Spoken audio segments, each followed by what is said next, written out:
Stave 4. The Last of the Spirits. The phantom slowly, gravely, silently approached.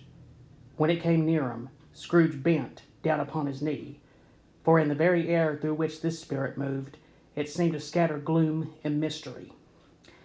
It was shrouded in a deep black garment, which concealed its head, its face, its form, and left nothing of it visible, save one outstretched hand.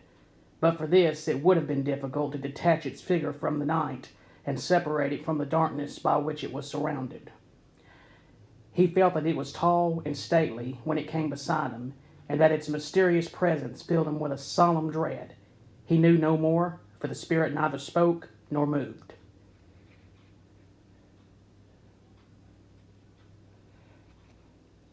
"I am in the presence of the ghost of Christmas yet to come," said Scrooge. The spirit answered not, but pointed onward with its hand. "You are about to show me shadows of the things that have not happened, but will happen in the time before us," Scrooge pursued. "Is that so, spirit?" The upper portion of the garment was contracted for an instant in its folds, as if the spirit had inclined its head. That was the only answer he received. Although well used to ghostly company by this time, Scrooge feared the silent shape so much that his legs trembled beneath him, and he found that he could hardly stand when he prepared to follow it. The spirit paused a moment, as observing his condition and giving him time to recover. But Scrooge was all the worse for this. It thrilled him with a vague, uncertain horror to know that behind the dusky shroud there were ghostly eyes intently fixed upon him, while he, though he stretched his own to the utmost, could see nothing but a spectral hand and one great heap of black. "Ghost of the future," he exclaimed, "I fear you more than any spectre I have seen.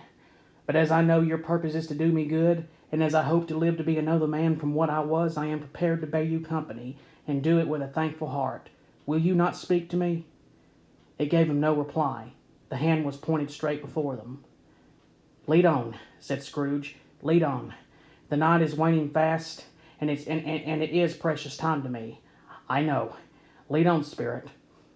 The phantom moved away as it had come towards them. Scrooge followed in the shadow of its dress, which bore him up, he thought, and carried him alone. They scarcely seemed to enter the city, for the city rather seemed to spring up about them and encompass them of its own act. But there they were in the heart of it, on 'change, amongst the merchants who hurried up and down, and chinked the money in their pockets, and conversed in groups, and looked at their watches, and trifled thoughtfully with their great gold seals, and so forth, as Scrooge had seen them often.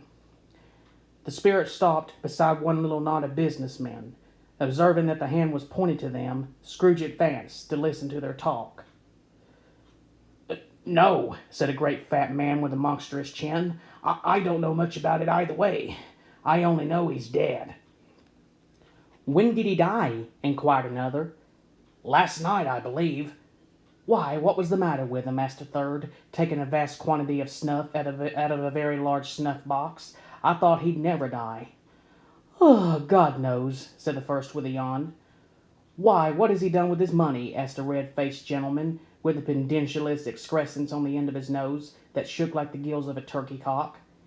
"I haven't heard," said the man with the large chin, yawning again. "Left it to his company, perhaps. He hasn't left it to me, that's all I know." This pleasantry was received with a general laugh. "It's likely to be a very cheap funeral," said the same speaker, "for upon my life I don't know of anybody to go to it.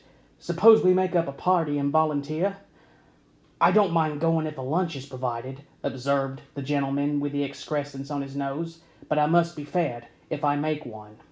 Another laugh. "Well, I am the most disinterested among you after all," said the first speaker, "for I never wear black gloves and I never eat lunch. But I'll offer to go if anybody else will. When I come to think of it, I'm not at all sure that I wasn't his most particular friend, for we used to stop and speak whenever we met. Bye-bye." Speakers and listeners strolled away and mixed with other groups. Scrooge knew the men and looked towards the spirit for an explanation. The phantom glided on into a street, its finger pointing to two persons meeting. Scrooge listened again, thinking that the explanation might lie here. He knew these men also perfectly. They were men of business, very wealthy and of great importance. He had made a point always of standing well in their esteem, in a business point of view, that is, strictly in a business point of view. "How are you?" said one. "How are you?" returned the other. "Well," said the first, "Old Scratch has got his own at last, eh?" "So I am told," returned the second. "Cold, isn't it?"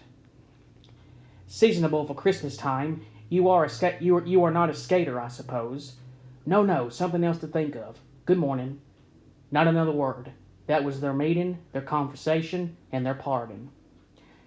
Scrooge was at first inclined to be surprised that the spirit should attach importance to conversations apparently so trivial, but feeling assured that they must have some hidden purpose, he set himself to consider what it was likely to be. They could scarcely be supposed to have any bearing on the death of Jacob, his old partner, for that was past, and this ghost province was the future. Nor could he think of any one immediately connected with himself to whom he could apply them. But nothing doubting that to whomsoever they applied they had some latent morale for his own improvement, he resolved to treasure up every word he heard and everything he saw, and especially to observe the shadow of himself when it appeared. For he had an expectation that the conduct of his future self would give him the clue he missed, and would render the solution of these riddles easy. He looked about in that very place for his own image, but another man stood in his accustomed corner, and though the clock pointed to his usual time of day for being there, he saw no likeness of himself among the multitudes that poured in through the porch. It gave him little surprise, however, for he had been revolving in his mind a change of life, and thought and hoped he saw his new-born resolutions carried out in this. Quiet and dark beside him stood the phantom with its outstretched hand. When he roused himself from his thoughtful quest, he fancied from the turn of the hand and its situation in reference to himself that the unseen eyes were looking at him keenly. It made him shudder and feel very cold. They left the busy scene and went into an obscure part of town where Scrooge had never penetrated before, although he recognized its situation and its bad repute. The ways were foul and narrow, the shops and houses wretched, the people half-naked, drunken, slipshod, ugly. Alleys and archways, like so many cesspools, disgorged their offences of smell and dirt and life upon the straggling streets, and the whole quarter reeked with crime, with filth and misery. Far in this den of infamous resort, there was a low-browed beetling shop, below a penthouse roof, where iron, old rags, bottles, bones, and greasy offal were bought. Upon the floor within were piled up heaps of rusty keys, nails, chains, hinges, files, scales, weights, and refuse iron of all kinds. Secrets that few would like to scrutinize were bred and hidden in mountains of unseemly rags, masses of corrupted fat, and sepulchres of bones. Sitting in among the wares he dealt in, by a charcoal stove made of old bricks, was a great-haired rascal, nearly 70 years of age, who had screened himself on the cold air without by a frowsy curtain of miscellaneous tatters hung upon a line, and smoked his pipe in all the luxury of calm retirement. Scrooge and the Phantom came into the presence of this man just as a woman with a heavy bundle slunk into the shop, but she had scarcely entered when another woman, similarly laden, came in too, and she was closely followed by a man in faded black, who was no less startled by the sight of them than they had been upon the recognition of each other. After a short period of blank astonishment in which the old man with the pipe had joined them, they all three burst into a laugh. "Let the charwoman alone to be the first," cried she who had entered first. "Let the laundress alone to be the second, and let the undertaker's man alone to be the third. Look here, old Joe, here's a chance, if we hadn't all three met here without meaning it." "You couldn't have met in a better place," said old Joe, removing his pipe from his mouth. "Come into the parlor. You were made free of it long ago, you know, and the other two ain't strangers. Stop till I shut the door of the shop. Ah, how it squeaks! There ain't such a rusty bit of metal in the place as its own hinges, I believe, and I am sure there's no such old bones here as mine. Ha, ha, ha! We are all suitable to our calling. We are well matched. Come into the parlor. Come into the parlor." The parlor was the space behind the screen of rags. The old man raked the fire together with an old stair rod, and having trimmed his smoky lamp, for it was night, with the stem of his pipe, put it in his mouth again. While he did this, the woman, who had already spoken, threw her bundle on the floor, and sat down in a flaunting manner on a stool, crossing her elbows on her knees, and looking with a bold defiance at the other two. "What odds, then? What odds, Mrs. Dilber?" said the woman. "Every person has a right to take care of themselves. He always did." "That's true indeed," said the laundress. "No man more so." "Why, then, don't stand there staring as if you was afraid, woman. Who's the wiser? We are not going to pick holes in each other's coats, I suppose." "No, indeed," said Mrs. Dilber and the man together. "We should hope not." "Very well, then," cried the woman. "That's enough. Who's the worse for the loss of a few things like these? Not a dead man, I suppose." "No, indeed," said Mrs. Dilber, laughing. "If he wanted to keep him after he was dead, a wicked old screw," pursued the woman, "why wasn't he natural in his lifetime? If he had been, he'd have had somebody to look after him when he was struck with death, instead of lying gasping out his last there, alone, by himself." "It's the truest word that ever was spoke," said Mrs. Dilber. "It's the judgment on him." "I wish it was a little heavier judgment," replied the woman, "and it should have been, you may depend upon it, if I could have laid my hands on anything else. Open that bundle, O Joe, and let me know the value of it. Speak out plain. I'm not afraid to be the first, nor afraid for them to see it. We know pretty well that we were helping ourselves before we met here, I believe. It's no sin. Open the bundle, Joe." But the gallantry of her friends would not allow of this, and the man in faded black, mounting the breech first, produced his plunder. It was not extensive.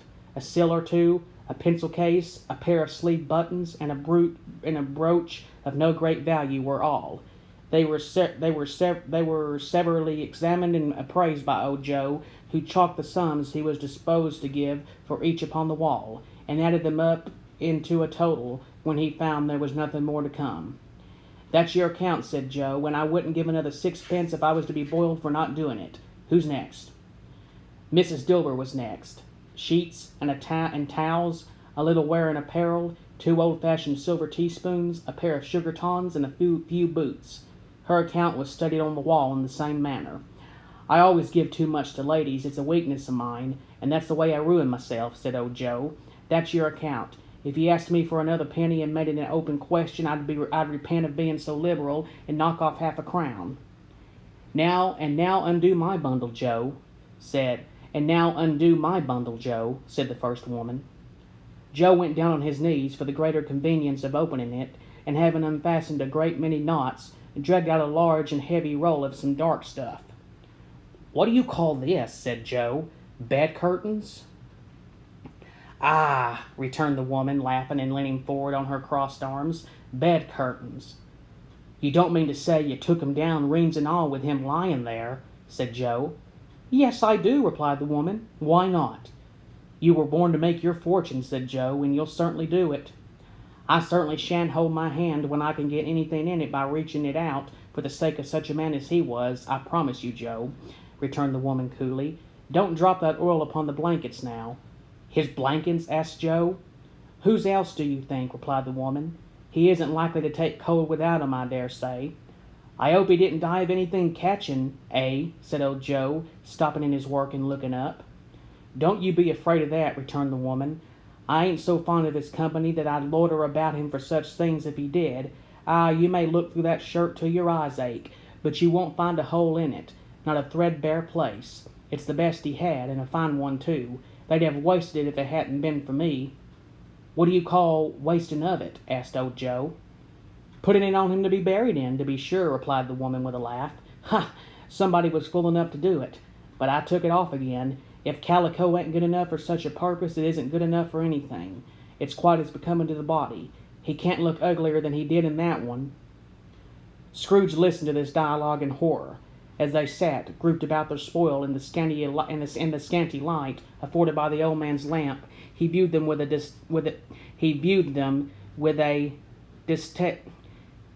disdain and disgust, which could hardly have been greater, though they had been seen demons marking the corpse itself. "Ha, ha!" laughed the same woman, when old Joe, producing a flannel bag with money in it, told out their several gains upon the ground. "This is the end of it, you see. He frightened everyone away from him when he was alive.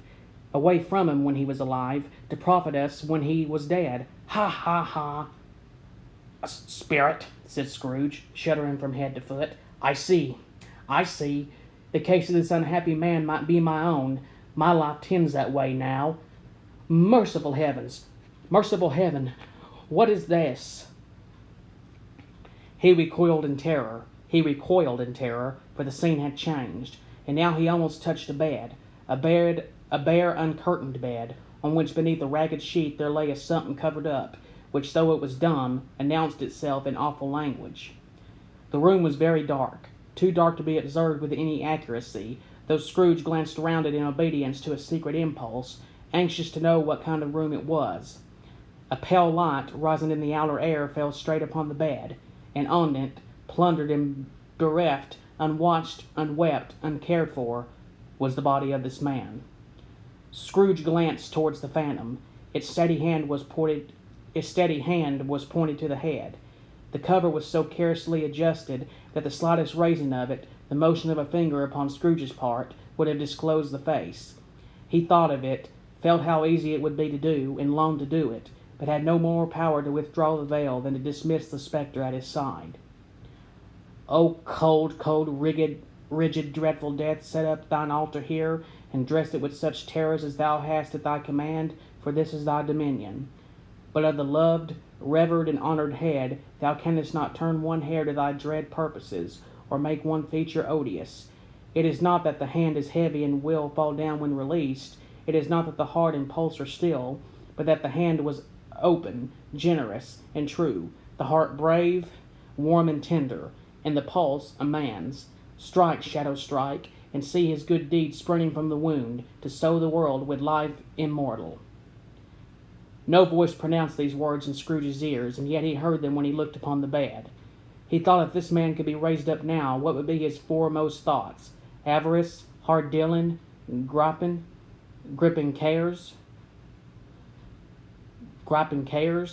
They have brought him to a rich end truly. He lay in the dark, empty house, with not a man, a woman, or a child to say that he was kind to me in this or that, and for the memory of one kind word, I will be kind to him. A cat was tearing at the door, and there was a sound of gnawing rats beneath the hearthstone. What they wanted in the room of death, and why they were so restless and disturbed, Scrooge did not dare to think. Spirit, he said, this is a fearful place. In leaving it, I shall not leave its lesson. Trust me, let us go. Still the ghost pointed with an unmoved finger to the head. I understand you, Scrooge returned, and I would do it, if I could. But I have not the power, Spirit, I have not the power. Again it seemed to look upon him. If there is any person in the town who feels emotion caused by this man's death, said Scrooge, quite agonized, show that person to me, Spirit, I beseech you. The phantom spread its dark robe before him for a moment, like a wing, and withdrawing it, revealed a room by daylight, where a mother and her children were. She was expecting someone, and with anxious eagerness, for she walked up and down the room, started at every sound, looked out from the window, glanced at the clock, tried but in vain to work with her needle, and could hardly bear the voices of the children in their play. At length the long-expected knock was heard. She hurried to the door and met her husband, a man whose face was careworn and depressed, though he was young. There was a remarkable expression in it now, a kind of serious delight, of which he felt ashamed, and which he struggled to repress. He sat down to the dinner that had been hoarded for him by the fire, and when she asked him faintly what news, which was not until after a long silence, he appeared embarrassed how to answer. Is it good, she said, or bad, to help him? Bad, he answered. We are quite ruined. No, there is hope yet, Caroline. If he relents, she said, amazed. There is. Nothing is past hope if such a miracle has happened. He is past relenting, said her husband. He is dead. She was a mild and patient creature, if her face spoke truth, but she was thankful in her soul to hear it, and she said so with clasped hands. She prayed forgiveness the next moment, and was sorry, but the first was the emotion of her heart. What? The half-drunken woman whom I told you of last night said to me when I tried to see him and obtain a week's delay, and what I thought was a mere excuse to avoid me, turns out to have been quite true. He was not only very ill, but dying then. To whom will our debt be transferred? I don't know, but before that time we shall be ready with the money, and even though we were not, it would be a bad fortune indeed to find so merciless a creditor in his successor. We may sleep tonight with light hearts, Caroline. Yes, soften it as they would, their hearts were lighter. The children's faces, hushed and clustered round to hear what they so little understood, were brighter, and it was a happier house for this man's death. The only emotion that the ghost could show him, caused by the event, was one of pleasure. Let me see some tenderness connected with a death, said Scrooge, or that dark chamber spirit which we left just now will be forever present to me. The ghost conducted him through several streets familiar to his feet, and as they went along, Scrooge looked here and there to find himself, but nowhere was he to be seen. They entered poor Bob Cratchit's house, the dwelling he had visited before, and found the mother and the children seated round the fire. Quiet, very quiet. The noisy little Cratchits were as still as statues in one corner, and sat looking up at Peter, who had a book before him. The mother and her daughters were engaged in sewing, but surely they were very quiet. And he took a child and set him in the midst of them. Where had Scrooge heard those words? He had not dreamed them. The boy must have read them out as he and the spirit crossed the threshold. Why did he not go on? The mother laid her work upon the table and put her hand up to her face. The color hurts my eyes, she said. The color, poor Tiny Tim. They are better now again, said Cratchit's wife. It makes them weak by candlelight, and I wouldn't show weak eyes to your father when he comes home for the world. It must be near his time. Past it, rather, Peter answered, shutting up his book. But I think he has walked a little slower than he used these few last evenings, Mother. They were very quiet again. At last she said in a steady, cheerful voice that only faltered once. They were very quiet again. At last she said in a steady, cheerful voice that only faltered once, I have known him walk with Tiny Tim upon his shoulder, very fast indeed. And so have I, cried Peter, often. And so have I, exclaimed another. So had all. But he was very light to carry, she resumed, intent upon her work, and his father loved him so that it was no trouble, and there is your father at the door. She hurried out to meet him, and little Bob and his comforter, he had need of it, poor fellow, came in. His tea was ready for him on the hob, and they all tried who should help him to it most. Then the two young Cratchits got upon his knees and laid each child a little cheek against his face, as if they said, Don't mind it, father, don't be grieved. Bob was very cheerful with them, and spoke pleasantly to all the family. He looked at the work upon the table, and praised the industry and speed of Mrs. Cratchit and the girls. They would be done long before Sunday, he said. Sunday? You went today, then, Robert, said his wife. Yes, my dear, returned Bob. I wish you could have gone. It would have done you good to see how green a place it is, but you'll see it often. I promised him that I would walk there on a Sunday. My little child, cried Bob. My little child. He broke down all at once. He couldn't help it. If he could have helped it, he and his child would have been farther apart, perhaps, than they were.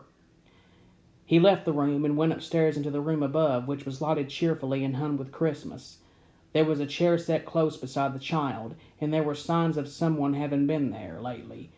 Poor Bob sat down in it, and when he had thought a little and composed himself, he kissed the little face. He was reconciled to what had happened and went down again quite happy. They drew about the fire and talked, the girls and the mother working still. Bob told them of the extraordinary kindness of Mr. Scrooge's nephew, whom he had scarcely seen that but once, and who, meeting him in the street that day, and seeing that he looked just a little down, you know, said Bob, inquired what had happened to distress him. On which, said Bob, for he is the pleasantest spoken gentleman you ever heard, I told him. I am heartily sorry for it, Mr. Cratchit, he said, and heartily sorry for your good wife. By the by, how he ever knew that, I don't know. Knew what, my dear? Why, that you were a good wife, replied Bob. Everybody knows that, said Peter. Very well observed, my boy, cried Bob. I hope they do. Heartily sorry, he said, for your good wife. "If I can be of service to you in any way," he said, giving me his card, "that's where I live. Pray come to me." "Now it wasn't," cried Bob, "for the sake of anything he might be able to do for us, so much as for his kind way, that this was quite delightful. It really seemed as if he had known our Tiny Tim and felt with us." "I'm sure he's a good soul," said Mrs. Cratchit. "You should be sure of it, my dear," returned Bob. "If you saw and spoke to him, I shouldn't be at all surprised, mark what I say, if he got Peter a better situation." "Only hear that, Peter," said Mrs. Cratchit. "And then," cried one of the girls, "Peter will be keeping company with someone and setting up for himself." "Get along with you," retorted Peter, grinning.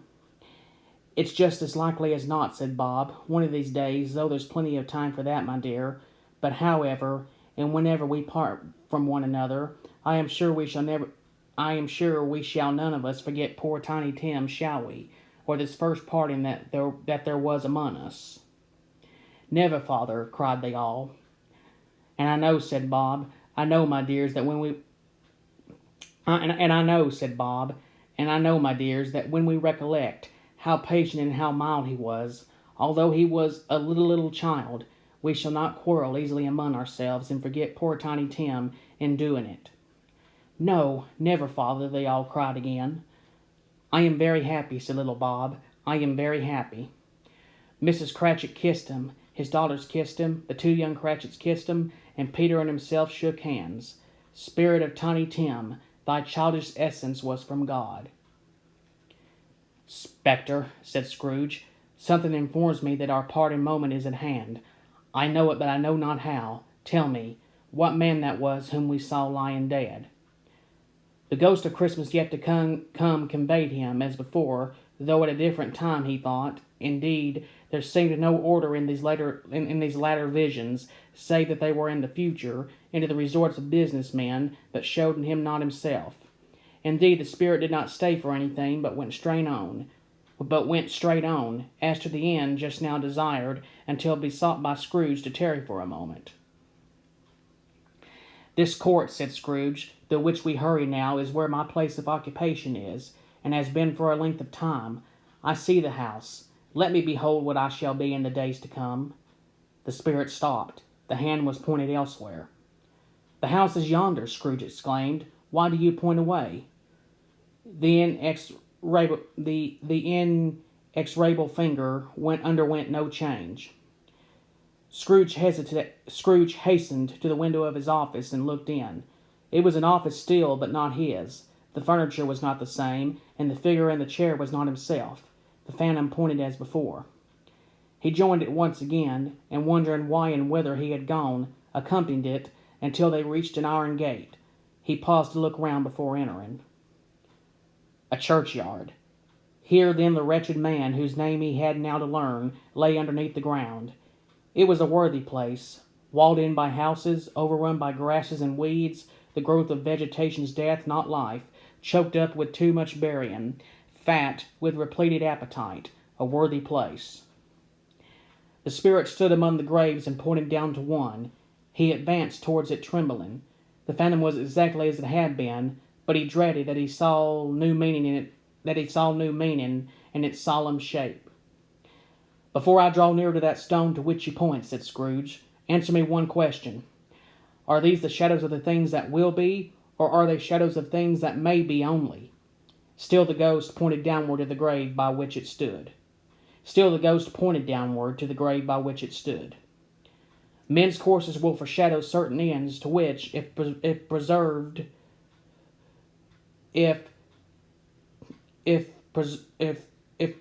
in, they must lead," said Scrooge.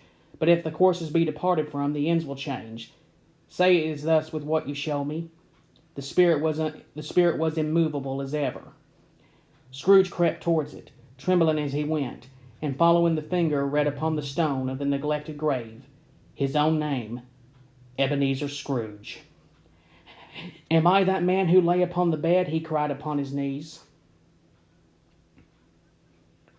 The finger pointed from the grave to him and back again. "No, spirit, oh, no, no!" The finger still was there.